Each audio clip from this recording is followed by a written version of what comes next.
દુર્ઘટનામાં માસૂમોના મોતના કેસમાં વડોદરા વકીલ બાર એસોસિએશન દ્વારા ઘટનાને લઈને રોષ વ્યક્ત કરાયો।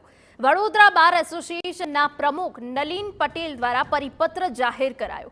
કોઈ પણ વકીલ આરોપી ફેવરમાં કેસ નહીં લડે તેવી જાહેરાત કરાઈ।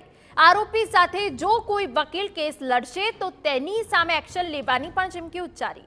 વડોદરાની બહારના પણ કોઈ પણ વકીલ આરોપી સામે કેસ લડશે તો સાંખી નહીં લેવાય। તમામ વકીલ મંડળના સભ્યોએ એકત્ર થઈ વિરોધ નોંધાવ્યો।